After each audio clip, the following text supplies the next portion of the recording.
The Bell Witch of Adams, Tennessee. In the quiet, rolling hills of Adams, Tennessee, nestled along the Red River, lies a story so chilling, so deeply ingrained in the local lore, that it's often considered the most famous and well-documented haunting in American history, the tale of the Bell Witch. This isn't just a campfire story. For generations, people have sworn it was terrifyingly real. The year was 1817, and the family of John Bell, a respected farmer and landowner, lived a seemingly ordinary life in their log cabin. John, his wife Lucy, and their many children, including their youngest daughter, Betsy, were a pillar of the community. But their peace was shattered one summer evening when John encountered a strange, animal-like creature in his cornfield. It was described as having the body of a dog but the head of a rabbit, and it vanished before he could get a closer look. This unsettling incident marked the beginning of their nightmare. Soon after, the Bell household was plagued by an escalating series of terrifying phenomena. At first, it was faint, unexplainable noises, knocks and scratching sounds coming from the walls and ceiling. Then came the sounds of rats gnawing, invisible chains dragging across the floor, and furniture inexplicably moving. The children, especially Betsy, were tormented by unseen forces. They reported having their hair pulled, being slapped, and even pricked with pins. Sleep became a luxury, replaced by fear. The disturbances grew bolder, more menacing. Objects were held across rooms by an invisible hand. The family would be woken by loud thumps and the sound of someone choking. What truly set this haunting apart, however, was when the entity began to speak. At first, it was a whisper, then a croak, and eventually, a clear, distinct voice that could carry on conversations, quote scripture, and even mimic the voices of the family members. This entity referred to itself by several names, but it was most commonly known as the Bell Witch, or Kate. Its primary target seemed to be John Bell and his daughter Betsy. Kate harbored a profound, malevolent hatred for John Bell. She verbally abused him, threatened him, and physically assaulted him, leaving him weak and increasingly ill. She also vehemently opposed Betsy's engagement to a local man, often disrupting their courtship and making it clear she would prevent the marriage. Desperate for help, John Bell turned to his neighbors and even brought in paranormal investigators and doctors. Andrew Jackson, who would later become president, even famously visited the Bell farm with some of his men after hearing the disturbing reports. Though accounts vary, it's said that his men were driven away by the entity's overwhelming power, and Jackson himself reportedly declared, "I would rather fight the British than the Bell Witch." The torment continued relentlessly for over 3 years. The witch's power seemed to grow, and John Bell's health rapidly deteriorated. On December 20th, 1820, John Bell died. Many believed he was poisoned by the witch. After his death, a small, dark vial was found by his bedside. When a doctor tasted it, he spat it out, saying it was a strong poison. The witch's voice reportedly declared, "I gave old Jack a dose of that in the night that settled him." After John Bell's death, the haunting lessened, but it didn't completely cease. The entity promised to return in 7 years, which it reportedly did, briefly disturbing the family again. Kate also vowed to return in 107 years, though there's no widespread historical record of a significant resurgence of activity at that time. Today, the story of the Bell Witch remains a cornerstone of American folklore and paranormal research. The original cabin is long gone, but a replica and a cave on the property, known as Bell Witch Cave, are popular and creepy tourist attractions. Visitors often report strange sensations, disembodied voices, and unexplainable phenomena within the cave and surrounding area. Was it a hoax, a mass delusion, or was the Bell family truly terrorized by a malevolent spirit, a witch who walked among them, invisible but terrifyingly real? Whatever you believe, the chilling tale of the Bell Witch serves as a dark warning from the past, a reminder that sometimes the scariest stories are the ones that claim to be true. The summer of 1817 was when the curse descended upon John Bell and his family in the quiet villages of Adams, Tennessee, turning their lives into hell. It wasn't just strange noises that emanated from their house, it was demonic laughter. In the dead of night, when the whole village slept, laughter would echo from the Bell house that didn't sound human. This laughter sometimes resembled the cackle of an old woman, sometimes the giggle of a small child, and sometimes that of a creature beyond all human limits. This laughter would reverberate in their minds, steal their sleep, and convince them that they were caught in the clutches of something they couldn't possibly fight. Soon, laughter gave way to physical violence. The children of the family, especially young Betsy, were dragged from their beds at night, their hair pulled, and slapped so hard that bruises appeared on their cheeks. John Bell himself, a strong and brave farmer, was repeatedly beaten by unseen forces. He would be lifted from his bed and thrown to the floor, his body showing injuries that defied explanation. At times, he felt as if thousands of needles were pricking his body. This was a torment that was both physical and spiritual, aimed at crushing their spirits and breaking them completely. And then, the creature began to speak.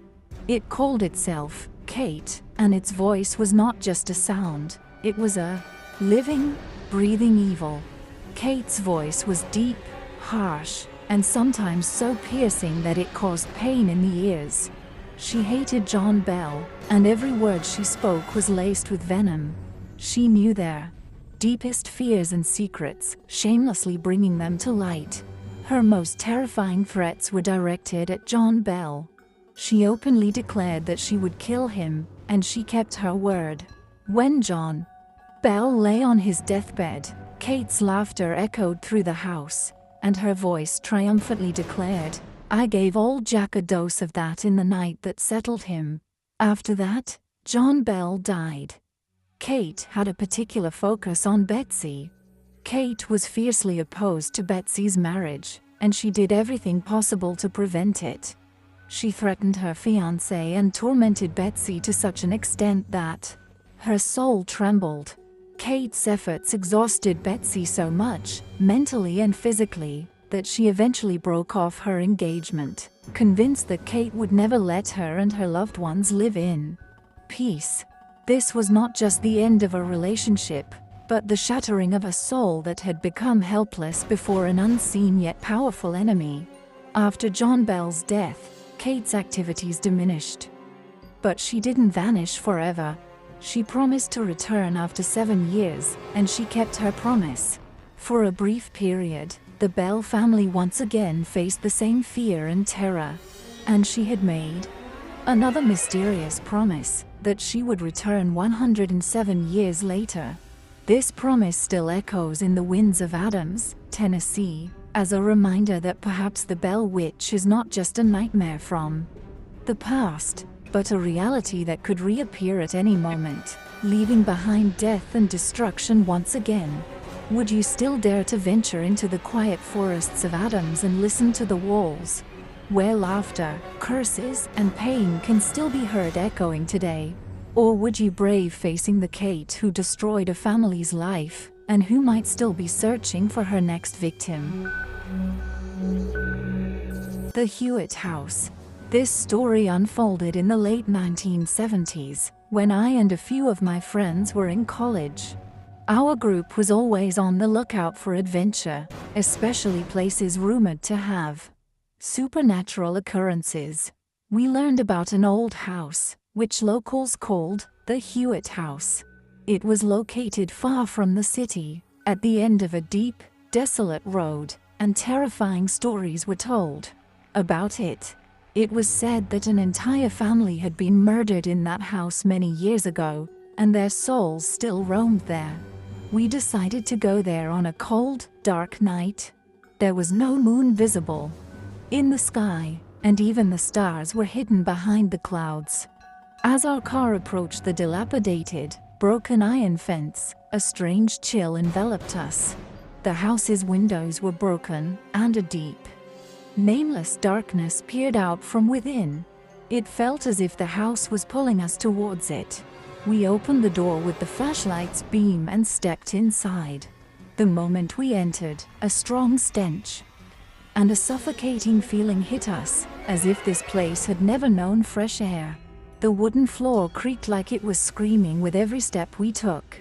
The old wallpaper on the walls was torn and stained with black marks in places. In the main hall, an old swing hung, swaying on its own, as if a child was swinging on it. But there was no one there. We entered a large room from the hall, likely a sitting room. There was an old, dusty chair there with some scattered clothes on it. As I swung the flashlight into a corner of the room, for a moment, I saw a black shadow that quickly passed through the wall. I looked at my friends. Their faces held the same fear that was in my heart. "Did you see that?" My friend Mark whispered. "Yes," I said. "But what was it?" We decided to move forward. As we climbed the stairs, every wooden step made a strange sound, like someone was muttering under their breath. Upstairs, there was a long corridor with several rooms on both sides. The door to the first room was slightly ajar. We peeked in. It was a children's room, with a small, broken crib and some old toys scattered around. In the middle of the room lay a doll with empty, terrifying eyes. Suddenly, I heard a whisper close to my ear. "You shouldn't be here." The voice was so close that I felt someone had touched my shoulder. I looked back, but there was no one there. My heart pounded, as if it would burst out of my chest. My friend John pointed to an old mirror on the wall. "Look at this mirror." We looked into the mirror. Initially, we only saw our reflections, but then, slowly, our reflections began to blur. And then, behind us, a shadow appeared in the mirror. A small, ghost-like shadow of a little girl. Her eyes were deep, empty, and she was staring at all of us. There was a terrifying smile on her face, worse than any nightmare. Before we could react, the light from our flashlights suddenly flickered and then completely went out. A deep, blinding darkness fell. We could only hear the girl's laughter, which had now turned into terrifying screams, and her voice echoed all around us, as if she was everywhere. We grabbed each other's hands and ran towards the door in the darkness. We rushed down the stairs, our feet barely touching the ground. I felt as if someone was behind me, pulling at my shirt. I never once looked back. As soon as we got outside, heavy rain began to fall, and lightning struck loudly. We got into the car without stopping and sped away from there. When we reached the city, we were all drenched in sweat, and our bodies were trembling. We never spoke about the Hewitt house again after that. But the memory of that night, the girls' laughter, and the desolation of that house still haunt my dreams. It wasn't just an old building. It was a living horror, a fear that forced our souls to tremble forever. The shadow in the attic. This incident occurred in the mid-1990s when I decided to move into an old, spacious house. It was on the outskirts of a small town, and there was relating about it. I thought it would be a peaceful and comfortable place where I could live a quiet family life. But I didn't know it was about to become my most terrifying nightmare. On the first night, as my family and I tried to sleep, we started hearing strange noises from the attic above. Sometimes it sounded like something heavy was being dragged, and at other times, faint whispers. I assumed such noises were common in old houses. The next day, I decided to investigate the attic. The attic door was old and wooden, opening with great difficulty. Inside, it was pitch black, and the air had a peculiar stifling quality. I turned on my flashlight and entered. The attic was vast, with old belongings, furniture, and dust scattered everywhere. Suddenly, in one corner, I noticed an old wooden dollhouse. It looked quite ancient and was covered in a thick layer of dust. I thought it might be good for the children to play with, so I left it there. That night, the noises started again. This time, they were clearer and more terrifying. It felt as if someone was standing right in our room, whispering. My children, scared, came closer to me. My wife's face had turned pale. I gathered my courage, opened the door, and stepped out. There was no one in the hallway, but the noises were still coming from the attic. I slowly opened the attic door and looked up. In the darkness, I saw a small, dark shadow standing near the dollhouse. It was in the shape of a small girl, but it had no face, just a deep void. My heart felt like it stopped. I quickly closed the door and ran downstairs. For the next few days, we all experienced strange phenomena. Things would move from their places, doors would open and close on their own, and we constantly felt a chill, as if an unknown entity was present around us. The most terrifying thing was that whenever we entered a room, we'd feel a peculiar stench of decay and burning flesh, which would vanish in moments. One night, as I was trying to sleep, I saw the same black shadow in the corner of my room. This time, it wasn't small like the dollhouse. It was the size of a young woman. In place of its face was only deep darkness, but I could feel it staring at me. A strange glow emanated from its hands, faint and mysterious. I got up and turned on my flashlight, but the shadow remained in its spot. I gathered my courage and asked, "Who are you?" The shadow made no sound, but something appeared in its hand. It was an old, blood-stained knife. As soon as I saw the knife, the shadow raised its hand and placed the knife at its own throat. Then, before my very eyes, it slit its own throat. No scream escaped, no blood flowed, only the shadow deepened further, and the glow emanating from its hands faded even more. I screamed in terror. My screams woke my family. My wife turned on the room light, but there was no shadow there. I was trembling, and my wife held me. We decided to leave the house that very night. We gathered our essential belongings and left in the dark of night. We didn't look back. I later researched the house and found out that many years ago, a woman had killed herself in that very attic, and her soul still haunted the place. Locals attributed her death to family disputes, but some said she was under the influence of a demonic force. Even today, when I sleep at night, I remember that shadow, its vacant non-face, and that knife. I know I escaped that house, but its fear has become a part of my soul. That house wasn't just a pile of bricks and mortar. It was a horrifying reality that changed my life forever. I never live in old houses anymore. The Haunting of Blackwood Manor. This story dates back to the late 1970s, when a young couple, Sarah and John, moved into an ancient mansion called Blackwood Manor in the small Californian town of Redwoods. The mansion had been vacant for years, and many terrifying stories circulated about it. Locals said a witch lived there who preyed on anyone brave enough to enter. Sarah and John dismissed these stories as mere rumors and bought the mansion for a low price. They thought they could fix it up and turn it into a beautiful home. But as soon as they set foot in the mansion, a series of strange occurrences began. At night, they would hear footsteps on the stairs, as if someone was walking up and down. Sometimes they felt cold drafts, even when the windows were closed. One night, Sarah went to the kitchen for water and felt as if someone was standing behind her. She turned around but saw no one, yet she noticed a sharp, putrid smell in the room. The next day, John found some old books in the library that contained the mansion's history. They detailed the Blackwood family, who had lived in the mansion decades earlier.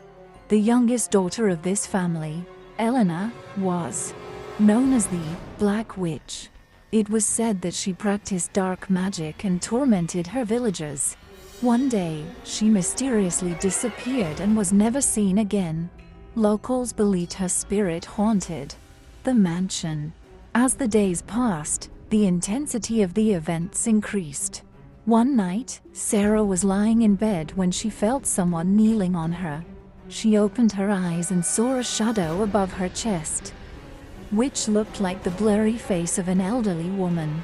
Her eyes were deep and empty, and her face held expressions of hatred and rage. Sarah shrieked and sat up, but John simply dismissed it as a bad dream. One evening, John was working in his home office when he felt someone place a hand on his shoulder. He turned around, but no one was there. Suddenly, an old picture appeared on his computer screen, showing a woman with disheveled hair and lifeless, glass-like eyes. It was Eleanor's picture. A cold shiver ran down John's spine, and he felt his heart stop. The very next day, Sarah developed a fever, and her condition worsened. She dreamt of Eleanor, who told her to leave the mansion, or she would never find peace. Sarah and John realized they had to leave. They somehow arranged to sell the mansion and left immediately. Even today, stories are told about Blackwood Manor. People say that screams can be heard from there at night, and a woman's shadow can be seen peering from the windows. The people of Redwood still hesitate to go near the mansion, as they believe Eleanor's spirit is still there, waiting for its next victim.